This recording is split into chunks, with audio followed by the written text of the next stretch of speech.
Assalamualaikum warahmatullahi wabarakatuh. Waalaikumsalam warahmatullahi wabarakatuh. Welcome back to the other episode of Pakar Basket. dengan gue Dimas M to the B to the O to the T Mahendra. I'm Bayu Radityo aka Lunatic. Kali ini topik yang mau kita bahas adalah tentang NBA Free Agency and Trade.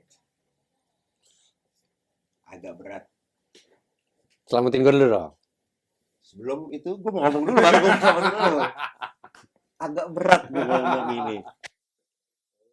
Mungkin lu pakar-pakar udah pada tahu kalau mungkin 2-3 hari lalu kita baru dengar kalau Mr. Triple Double ya aka Russell Westbrook goes to LA Lakers. Yeah.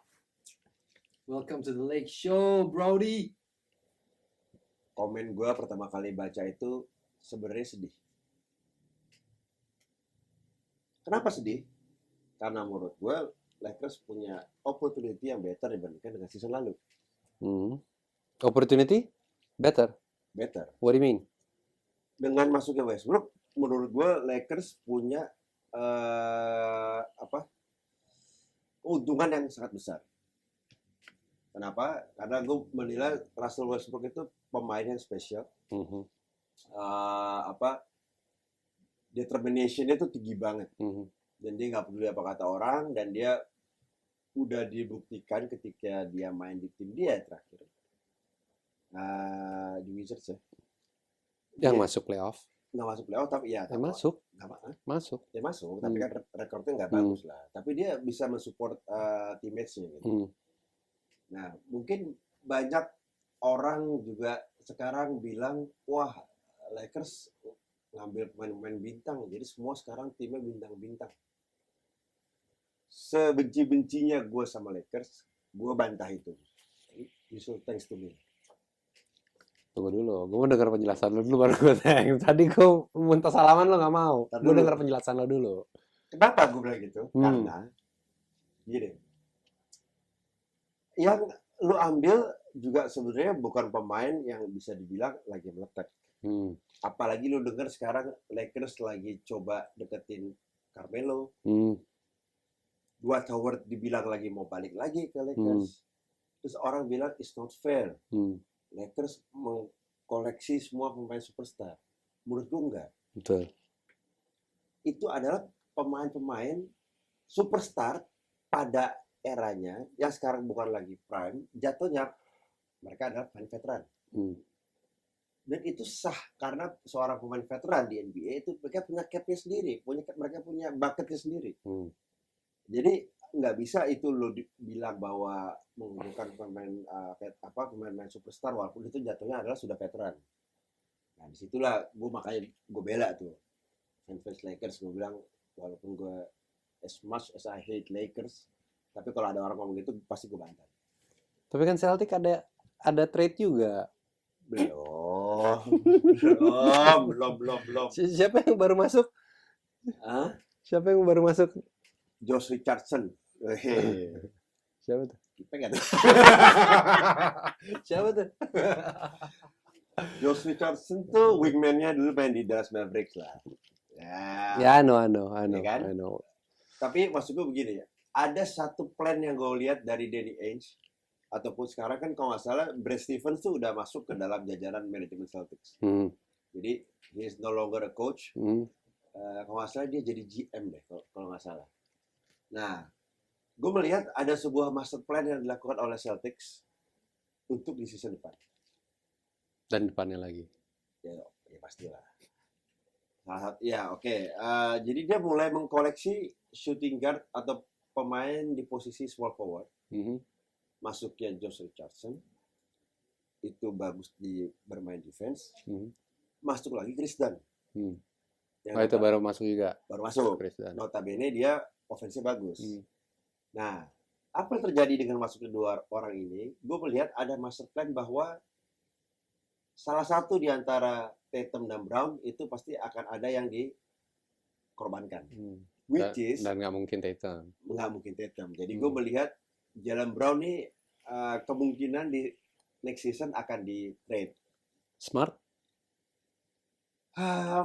Marcus Smart, it depends. Kalau pemain yang mau di trade itu meminta tambahan si pemain di luar dari Jalen Brown, kemungkinan yang akan diberikan adalah si Marcus Smart. Dan gue melihat ada potensi, ada 2 pemain. Pertama adalah Bradley Beal. Satu lagi adalah CJ McCollum. Nah, kalau 2 ini masuk ke Celtics, itu bisa menggantikan posisinya si Jalen Brown. Yeah. Tapi pertanyaan gue, apakah itu langkah yang tepat? Karena itu sama aja mengganti shooting guard yang lama dengan shooting yang baru, yang notabene mungkin skill setnya cuman beda sedikit dari sisi experience lah. Jalen Brown itu juga talented. Oh, I love him. I love the way he plays. Tapi gue percaya juga kalau Jalen Brown main di tim lain, dia bisa jauh lebih bagus. Yeah. Karena franchise Celtics udah dituangkan ke Adel Tatum semua. Agree. Adel Tatum, bukan Jason Tatum. Yeah. Nah itu, jadi Lakers sudah bikin move duluan di awal, which is itu it's a big thing. Celtics belum melakukan apa-apa. Sementara tim-tim lain juga masih fokus sama draft pick-nya mereka. Ya, congrats buat Detroit Pistons, dia dapat Kate Cunningham. Yeah. Houston dia dapat duo college yang bermain di tim yang sama dan sekarang bermain di Houston Rockets. Tapi conclusion gue dari sampai dengan hari ini, gue bisa bilang bahwa Lakers melakukan hal yang bagus instead of dia mendapatkan big thing dari draft class yang sekarang.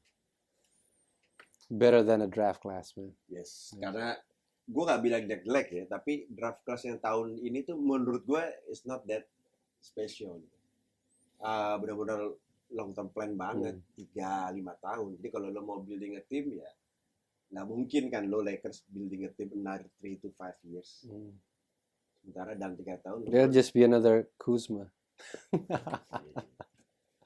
Tapi tadi ngomongin Bill itu akan dimati-matian Wizard memang mempertahankannya. They're trying to put in Lonzo kan juga on the market. Gitu. Tapi yang menarik, oke lah kalau Lakers, I am super duper happy. Gitu walaupun number 1 option gue sebenarnya adalah Dame. Dame Lillard, but orang bilang antara DeRozan sama Westbrook. Memang kalau DeRozan masuk, Lakers akan tetap bermainnya tumpunya untuk di LeBron tetap tinggi gitu. Dia tetap bekerja sangat keras. Tapi dengan masuknya Brody ini, Westbrook mau nggak mau, LeBron akhirnya bisa napas. He can be a facilitator. Dia bisa bermain seperti Magic Johnson, gitu, yang tetap menjadi key player, star player, more assist, poinnya tetap tinggi.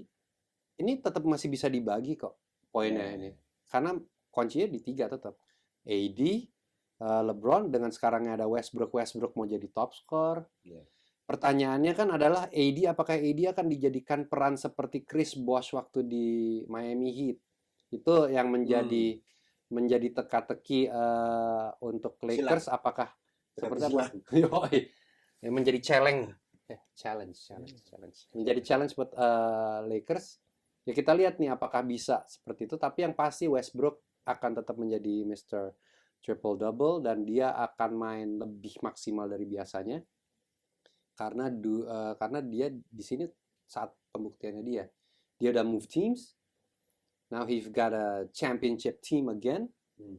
Gitu, kesempatannya besar, and I think they're gonna get 2 out of 3. 2 championships out of 3. Gitu. Nah, tapi yang menarik buat gue adalah free agency ini, gue penasaran banget apa. Kalau Chris Paul, oke lah, feeling gue adalah kembali ke Suns. Masih ya, lu bilang gitu. Ya, feeling I still believe that. Walaupun Suns ada tricky part untuk di salary cap-nya mereka ya, perputaran-perputarannya itu. Kawhi Leonard. Ini buat gue yang kemana nih Kawhi Leonard nih? Apakah tetap don't give a damn about Kawhi Leonard. Karena kan ada rumors bahwa valid rumors bahwa Dallas Maverick is going. Dan kalau itu ya gue nggak tahu mix and match gimana, tapi soal Luka mendapatkan it's gonna be Luka's team. Ya. Tapi kalau Kawhi ke Dallas, menurut gue tuh itu akan jadi it's a good addition. Karena gaya bermainnya Kawhi, attitude-nya itu sama Dallas tuh fit kalau menurut gue. Jadi bisa ngebantu banget Dallas untuk bisa jauh lebih bagus daripada apa mereka lakukan di CC ini. Jadi gue cukup support lo. Jadi kalau emang sana itu it happens, that would be a very good move by Mark Cuban and the team.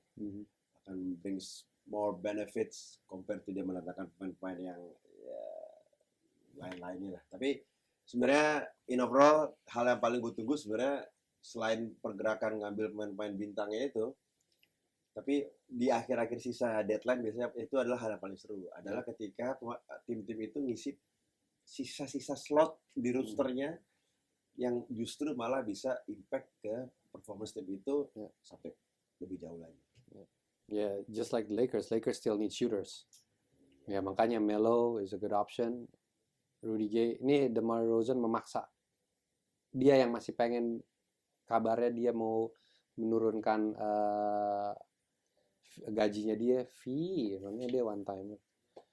Gajinya dia, nah itu it's open dan ini kan listnya panjang banget ya. Panjang banget yang free agency, bakalan seru sih.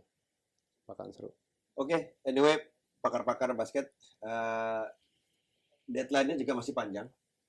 Kita akan pantau terus siapa aja yang siapa yang pindah kemana dan siapa aja yang di trade dan segala macam. Terutama gue sendiri nunggu move dari Boston Celtics sih. Secara tim gue itu akan melakukan hal apa gitu. Kalau sampai gue kecewa ya gue pindah tim. Gitu, Sonics.